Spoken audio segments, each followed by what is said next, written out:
ya setelah kita amati ya nomor ijazah tersebut tidak terdaftar di satuan pendidikan. Bagaimana itu? Dan nama nomor kepala dari ijazah tersebut bernama Elis. Artinya mengcopy yang namanya.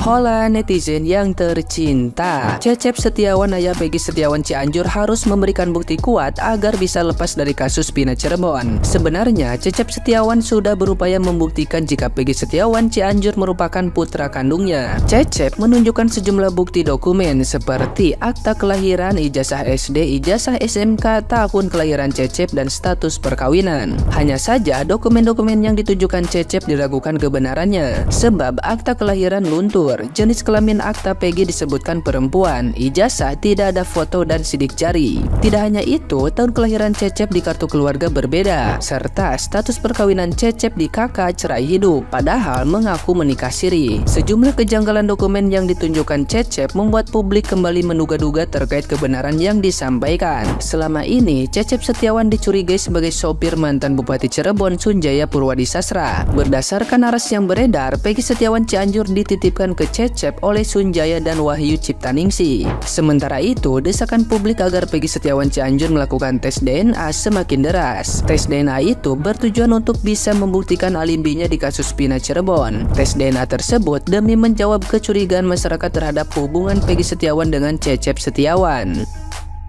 Nah, gimana nih menurut netizen yang terhormat? Silahkan berkomentar ya. Kedua Peggy tidak bersalah, baik Peggy anak Pak Cecep maupun Peggy yang kuli bangunan. Jadi begini, saya bertanya kepada kalian, apakah kalian percaya ada DPO atau ada buronan namanya Peggy? Kalau kalian percaya ada buronan namanya Peggy, berarti kalian percaya bahwa yang ditangkap itu semua adalah pelaku aslinya. Itu kan awalnya ada 8 orang ya yang ditangkap. Nah, 8 orang itu ada namanya Eko, Adi, Dirman, Saka, dan lain-lain. Total 8 orang ya, dan dianggap geng motor. Padahal setelah kita menyaksikan bersama banyak saksi, mereka adalah kuli bangunan, namun disangkakan, dituduh adalah geng motor. Nah, ke-8 itu ditangkap, dibawa ke kantor polisi ya, disuruh mengaku, dihajar. Tiba-tiba di BAP sudah ada karangan, namun karangan tersebut belum ada nama. Akhirnya ditangkaplah ke-8 orang itu. Setelah ke-8 orang itu ditangkap, ditanyai nama masing-masing ke-8 orang itu. Setelah semua ke-8-nya dapat namanya, nama mereka dimasukkan ke dalam BAP karangan tersebut. Jadi sekarang BAP itu punya nama. Si Adi melakukan ini, si Sudirman melakukan ini, gitu loh. Ya, berarti logikanya nama-nama di BAP tersebut fiktif. Kemudian ada nama Panji dengan mudah dihilangkan, berarti fiktif juga. Kemudian ada nama Andi dan Dani, dibilang salah sebut, berarti fiktif juga. Kalau semua ke-11 nama itu sudah dihilangkan, mudah dihilangkan, fiktif, ngapain kalian masih percaya bahwa ada yang namanya Peggy? Berarti fiktif juga nama Peggy tersebut, ngapain percaya? Berarti kalau kalian percaya ada nama Peggy, berarti kalian percaya bahwa pelakunya ada nama Eko, Saka, Sudirman, Ripaldi, gitu loh. Ya, berarti kalau 11-nya fiktif, berarti nama Peggy itu fiktif, nggak ada. Terus begini, ya kalian akan bilang, tapi nama Peggy itu ada bang, Peggy anak mantan bupati bang, yang sekarang ditaruh di rumah Pak Cecep bang. Tapi karena Peggy anak Pak Cecep itu dilindungi, Peggy kuli bangunan bang sebagai pengganti Peggy tersebut. Jadi begini ya, kalian kan bilang si Peggy ini anak mantan bupati ya, Peggy yang bersama Pak Cecep sekarang. Terus dia kaya raya, terus banyak duit, terus semua orang melindungi dia, si Peggy anak mantan bupati ini. Semuanya melindungi dia, bahkan CCTV pun bisa hilang. Kan gitu dalam pandangan kalian.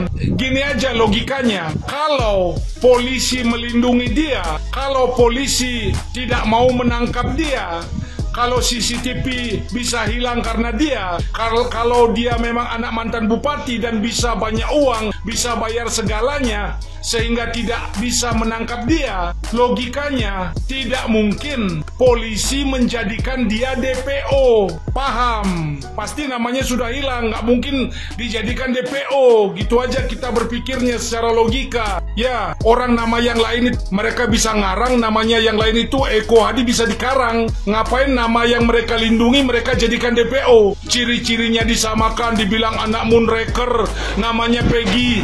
Nggak mungkin yang bayar mereka jadikan DPO, itu aja. Ya, kalau 11 namanya karangan, maka nama yang ke-12 juga karangan. Ya.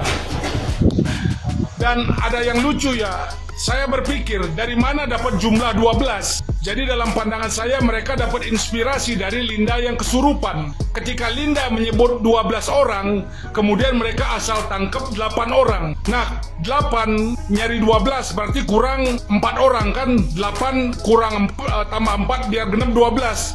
Maka dibikinlah DPO 4. DPO itu namanya Peggy, Andi, Dani, Panji. 8 tambah 4, 12. Genap kan 12. Jadi mereka dapat inspirasi dari Linda yang kesurupan. Jadi bagi saya tetap bahwa tidak ada namanya Peggy. Dua Peggy ini tidak bersalah, baik Peggy Kulibangunan maupun Peggy anak Pak Cecep. Ini adalah kasus fiktif atau rekayasa. Nama-nama pelaku dan nama-nama DPO itu rekayasa. Begitu juga nama Peggy Setiawan. Tapi kenapa kalian masih meributkan Peggy? Sedangkan nama itu aja, itu fiktif nama itu. Justru pelaku sesungguhnya, bukan nama-nama tersebut. Paham sampai sini? Kenapa kalian harus membanding-bandingkan atau mencari mana Peggy yang lebih pantas untuk jadi tersangka? Sedangkan nama pelaku sesungguhnya bukanlah Peggy atau tidak ada nama Peggy. Apa bedanya kalian sama Ladusi? Hanya karena nama yang itu adalah nama rekayasa, terus dia menangkap Peggy Setiawan, orang Kulibangunan. Sedangkan kalian tidak setuju dan tidak cocok sama, saya juga sependapat. Sehingga kalian mencoba mencari Peggy yang lebih cocok. Dan Peggy yang ini, itu Peggy anaknya Pak Cecep asli. Stop kalian mencari nama Peggy yang pantas. Peggy yang ini, Peggy yang itu stop. Karena ternyata pelaku sesungguhnya itu bukan nama Peggy. Jadi ngapain kalian harus meributkan nama Peggy? Stop kalian terkecoh dengan berita-berita yang ada di sosial media. Karena itu kalian akan melupakan benang merah dari kasus ini. Kalian megang smartphone, kalau kalian masih nggak yakin dengan omonganku, kalian buka Facebook dia, Peggy Setiawan ini. Di situ kebuka semua. Kalau kamu nyari, jangan nyari di 2017 ke atas, cari dari 2012. Selidiki itu dia, pergerakannya seperti apa, dia dengan siapa, anak dari mana, ada semua. Dia kemana aja, di tanggal-tanggal kejadian itu dia dengan siapa saja, teman-temannya itu semua siapa. Dan kalian cross check ketika banyak teman-teman yang nge-tag-nya dia, yang ngajak jalan, ngajak nongkrong, saling bersautan. Kalian cross check itu teman-temannya, orang mana, daerah mana, tinggal di mana. Setelah itu kalian DM tuh semua orang-orang tersebut. Benar nggak kamu tinggal di sini? Itu tuh sudah percakapan di tahun 2014, 15, 16, 17. Itu tidak bisa diedit gitu loh. Kalian cari dari situ saja. Itu paling gampang daripada kalian harus datang ke Cianjur sana. Bisa kan kalian lakukan dari situ. Dan untuk Bu Widya yang kalian anggap paling benar, hal yang seperti ini aja dia tuh tidak bisa cross check gitu loh. Apa kabar dengan ucapan-ucapan dia?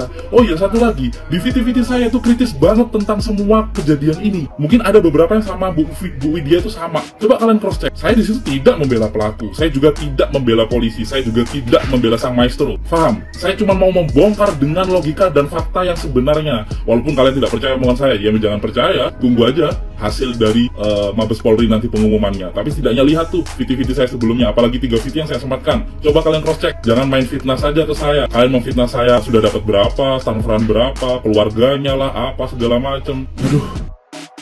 Mohon maaf, bukannya netizen tidak respect terhadap korban Eki ataupun korban Pina, karena opini yang terbentuk di masyarakat justru pembelaan itu kepada tersangka bahkan terhadap terpidana, bukan terhadap korban. Kenapa bisa demikian? Karena memang fakta yang ditemukan oleh netizen jauh lebih akurat dan jauh lebih faktual daripada fakta yang ditemukan oleh pengacara korban. Sehingga ini membentuk satu opini bahwasanya ada keadilan yang diinjak-injak di sini, yaitu keadilan untuk rakyat-rakyat kecil.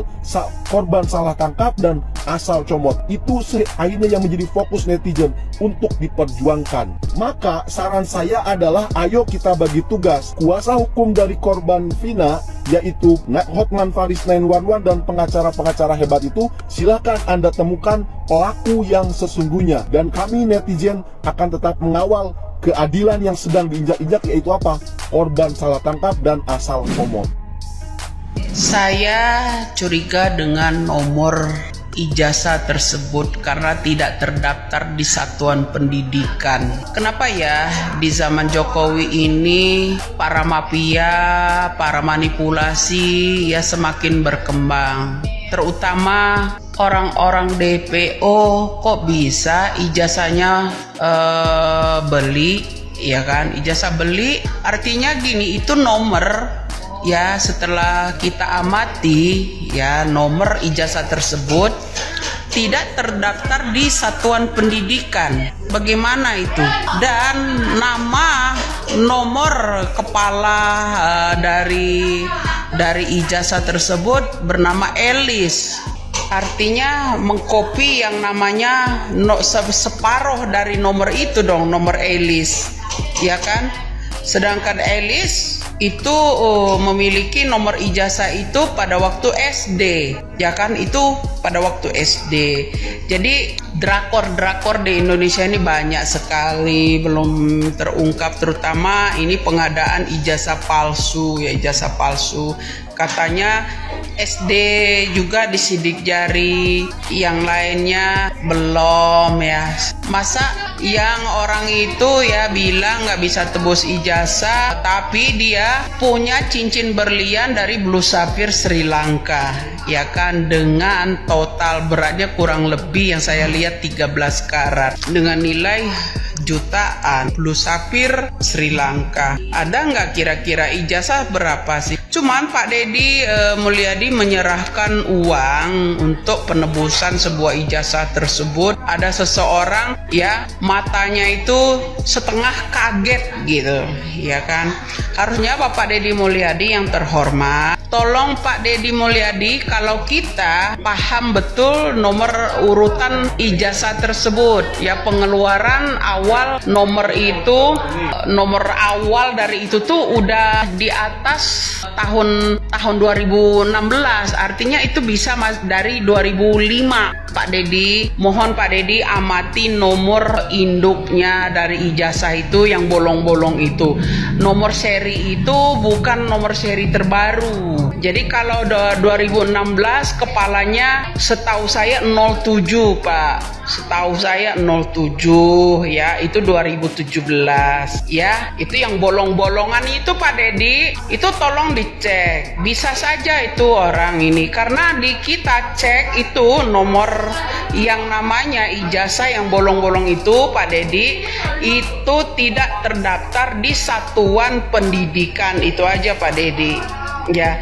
Kemudian di pertengahan yang namanya umur bolong-bolong itu kan ada sejenis rahasia dari kelahiran ya. Jadi sejenis rahasia dari tanggal kelahiran seseorang itu punya Elis Pak Deddy. Jadi tolong nih Pak Presiden ya, amati semua nomor ijazah tersebut. Boleh buktikan kalian kalau nggak percaya. Nomor yang dari bolong-bolong itu serinya itu beda ya, beda sekali jauh. Itu nomor itu ya dari 2016 ke atas seri bolongan tersebut ya. Kalau yang asli tidak seperti itu. Mereka itu nggak ngerti ya bolongan-bolongan itu arti kode ya. Kode itu ya, kode kalian harus tahu. Tapi di pertengahan ada 4 huruf itu ya, seri dari tanggal kelahiran ya. Jadi kalau ada orang ya kaget dengan omongan saya mengenai ijazah palsunya seorang DPO, ya jangan bilang kalau saya bohong pula ngarang-ngarang. Jangan bilang pula kalau saya bilang, mereka bilang saya itu tahu dari seseorang ya. Jadi saya harap Bapak Deddy menelusuri kembali kode yang dibolong-bolong itu Pak Deddy. Kode yang bolong-bolongan di ijazah paling atas itu ya Pak Deddy. Itu yang paling menentukan itu di pertengahan itu ada kode kelahiran seseorang ya. Jadi salam waras aja, semoga Indonesia jauh lebih pintar.